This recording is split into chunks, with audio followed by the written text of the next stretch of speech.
Alright, we're going to be looking at the action button on a Pokemon Premium. This also would apply to most Stern pinball machines. I have a question for a customer where he said the action button stopped working, so let's look at some of the things involved in that. First of all, let's run a switch test. So go ahead and open up your coin door. It's very important that you pull this interlock switch until it clicks, otherwise the switch test is probably not going to work. Use the menu button, so we have a black button for enter, right red button, left red button, and green back button for navigation. So go ahead and hit the black button. Sometimes you'll see tech alerts displayed here, but let's go ahead and hit the black button again, right red button to highlight diagnostics, black button again, black button for switch test, black button again, and we'll just do switch test with history, so hit the black button one more time. Okay. It says press any switch to begin. Let's try pressing the action button. You can see on mine, each time I press it, it makes a noise and it says action button and it adds to the history.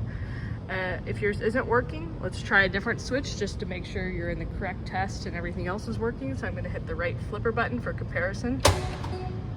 So that's what that does. You have the button and the end of stroke switch, left.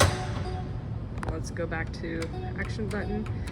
Experiment, see if it makes any difference if you push it hard or if it's working part of the time but not all the time. So anyway, that's what it should do in that switch test. All right, let's say it's not working in test. Let's look at next steps. So next you're gonna take the lockdown bar off.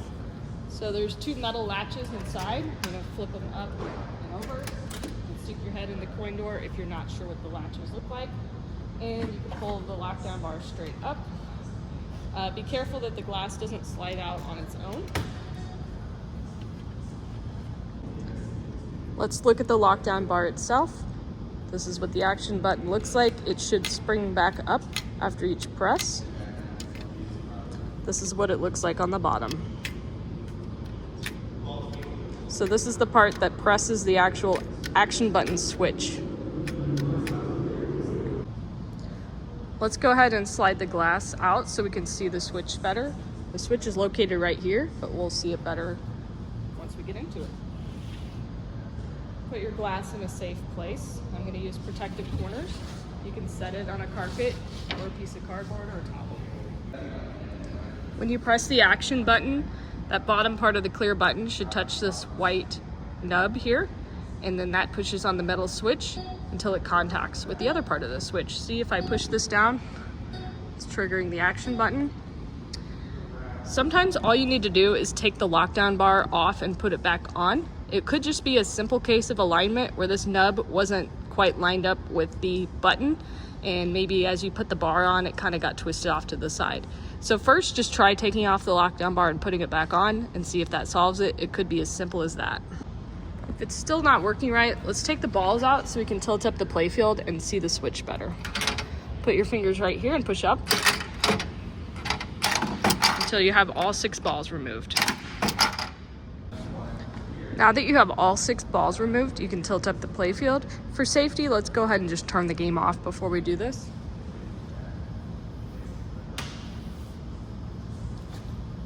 Lift from right here. You can set the metal rails on the receiver, and then you can grab them. Pull the playfield forward. You'll feel 2 hooks that it hits, and you can hinge it backwards.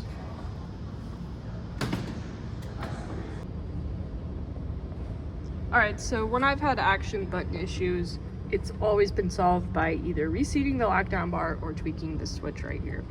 Either to make sure the nub lines up with the button, which may mean, like I've seen some where this gets tweaked and it's kind of angled, so sometimes I just straighten it out with my fingers or with a tool.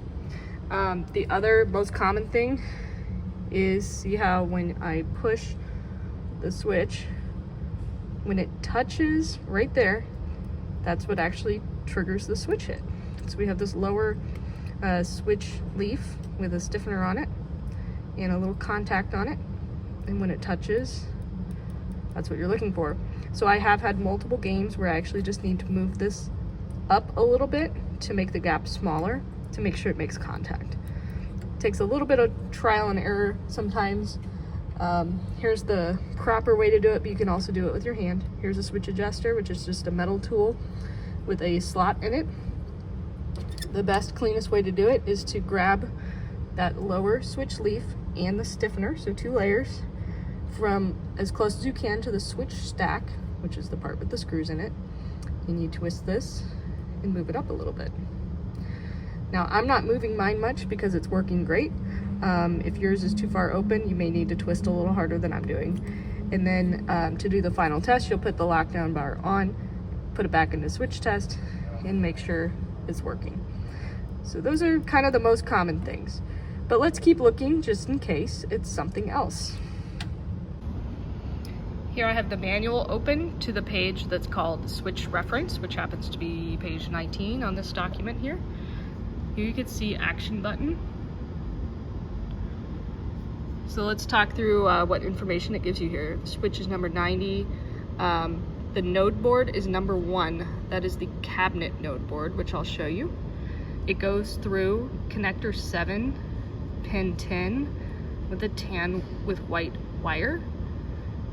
And then the ground pin is pin 9 with a black and white wire. The type of switch is a leaf switch. And this is the address, and then this is the part number if you needed to order a new switch, which you probably don't need to.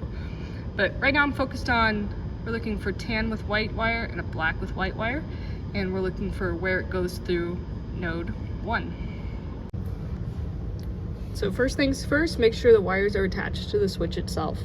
You'll see mine has a tan with white wire attached to this lug, and a black with white attached to the other lug. It doesn't necessarily matter which one is attached to which lug. You can see mine has heat shrink tubing here to prevent shorts, and if I tug on each wire, they don't easily come off. So this one looks like it should. Next, the wires go to cabinet board 1, which is this board here to the left. You can see they go to this connector, pins 9 and 10. So pin 9 is that black with white ground. Pin 10 is the tan with white. Make sure this connector is pushed in all the way, and make sure each wire doesn't easily pull out. Next, I'm doing some assumptions here because it doesn't necessarily spell this out in the manual, but the wires are going to have to go out of this board somewhere, and it looks like I have the same tan with white wire over here, and I actually noticed something, and you may be picking up on it already. Just by happenstance, our showroom premium has a wiring issue here that I wouldn't have noticed before unless we started having action button issues. So see this tan with white wire? It should not be able to easily pull out, but look, you can see part of the terminal sticking out, and it easily pulls out. So this had an issue with the crimping at the factory maybe, or maybe it just didn't get fully pushed in and it comes out too easily, so it's not making a good connection. So I need to fix this, and this is a good teaching moment. And then I assume one of these black wires is going to be the ground for the action button. So I don't know which one, so I would just tell you to check each black wire and see if it's firmly attached and if this connector is pushed in all the way. But for now, let's try and fix this together. So I'm going to pull the connector out by the white housing. Before you touch any circuit boards, just make sure you don't have a bunch of static built up in your body. So touch a known ground to kind of dissipate the static. So in this case, a ground braid will do the trick, just in case you accidentally touch the board. So let's go ahead and pull out this connector. If you do see a loose wire like this, make sure you know which slot it goes back in. Okay, now sometimes I see these where this part that springs out here is kind of crushed. It got mashed in the tool. This one actually doesn't look too bad. Also, these terminals should have a little tiny spine right here that sticks out. This one still has the spine intact. So there's a chance that we can get lucky and just snap it back into place and it'll be fine. If this terminal were damaged beyond being able to use it again, I would cut it off, restrip the wire, and put a new terminal on. These terminals are called 0.100 terminals. They can be found on sites like Pinball Life. And then To do a good job on it, it's usually good to have a dedicated crimping tool to crimp it on. If you're our customer and it's under warranty, we can help you with stuff like that. All right, so I know on this one, it goes in this slot right here. The little spine is gonna snap into this hole here. So this is the direction I'm gonna put it in. Let's try it and see.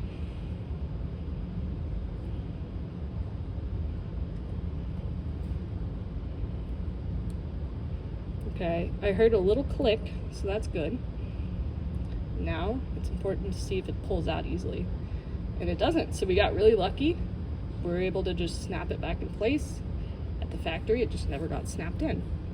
So that's an example of something you might see as you're doing some deep troubleshooting on switch issues. It's helpful to know the wire colors and kind of the general area that they go through, so you can kind of check that everything's connected.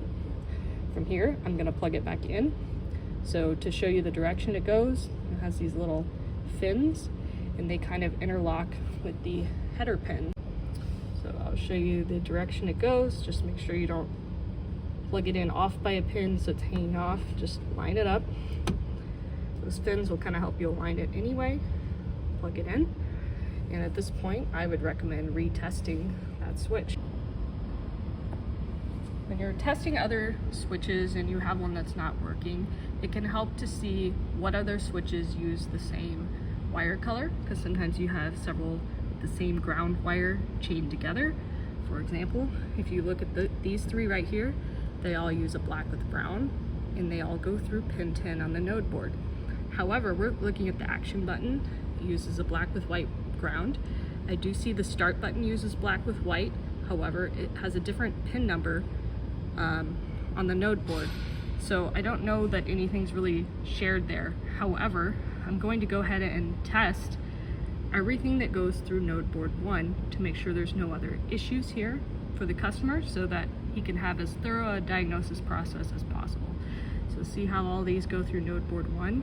Let's make sure when we rerun the switch test that we try not only the action button, but the start button, tournament start button, which this actually doesn't have, and the coin switches. Also the tilt pendulum. And then some of these are optional, so I'll walk you through which ones this game actually has. Now, for the customer, if your action button is working at this point, you can stop. You're done. Let's go ahead and put the playfield down so we can more easily run the switch test. You can pull by the service rails, tilt it forward. Like this, you'll encounter a bump. You can give it an extra push.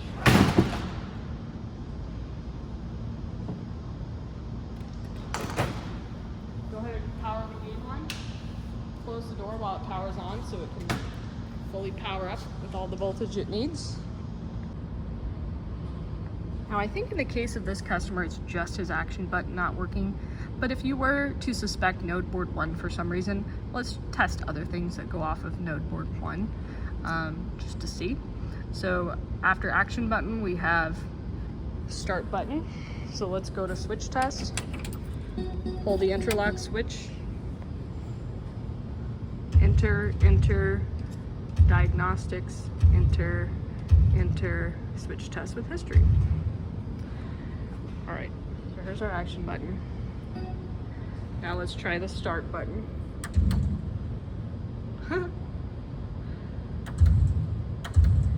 So the start button acts as like a select button in the menu, so that's complicating it a little bit. So let's try something different. Let's do single switch test.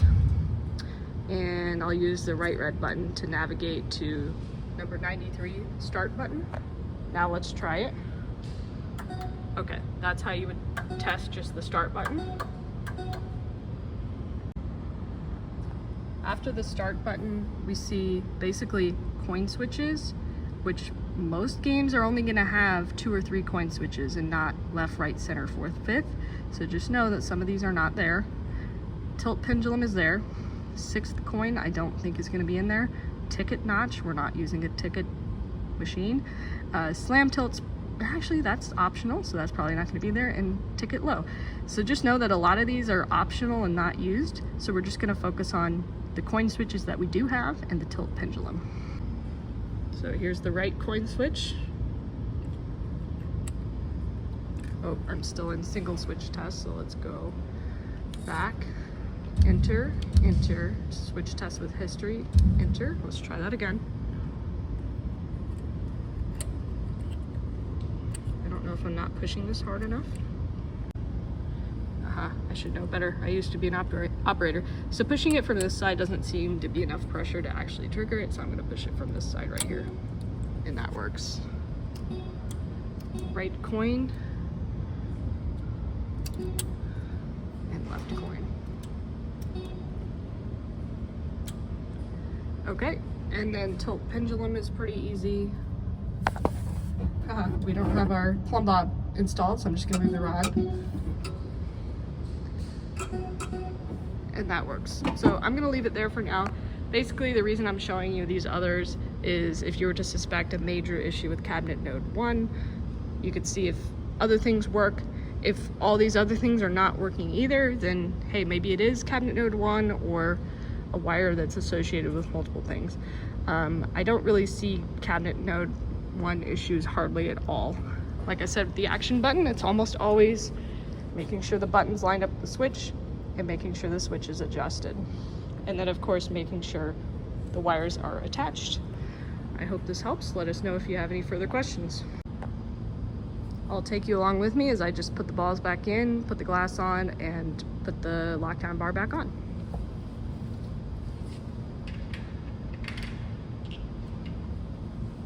So just gently set the balls in the play frame. Make sure they've rolled all the way down.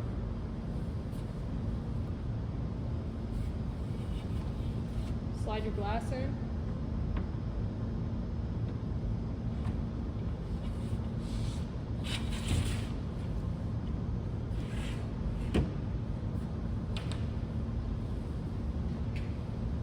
Grab your lockdown bar.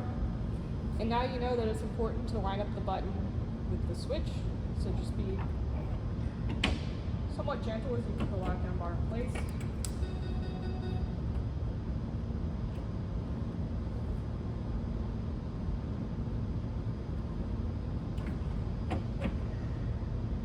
Mine feels like it's getting hung up on something.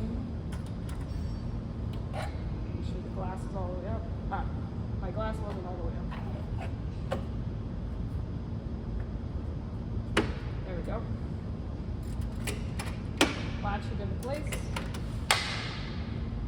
pull the interlock switch and make sure this is still working, and use the green button to back out of the menu. And you should be ready to play.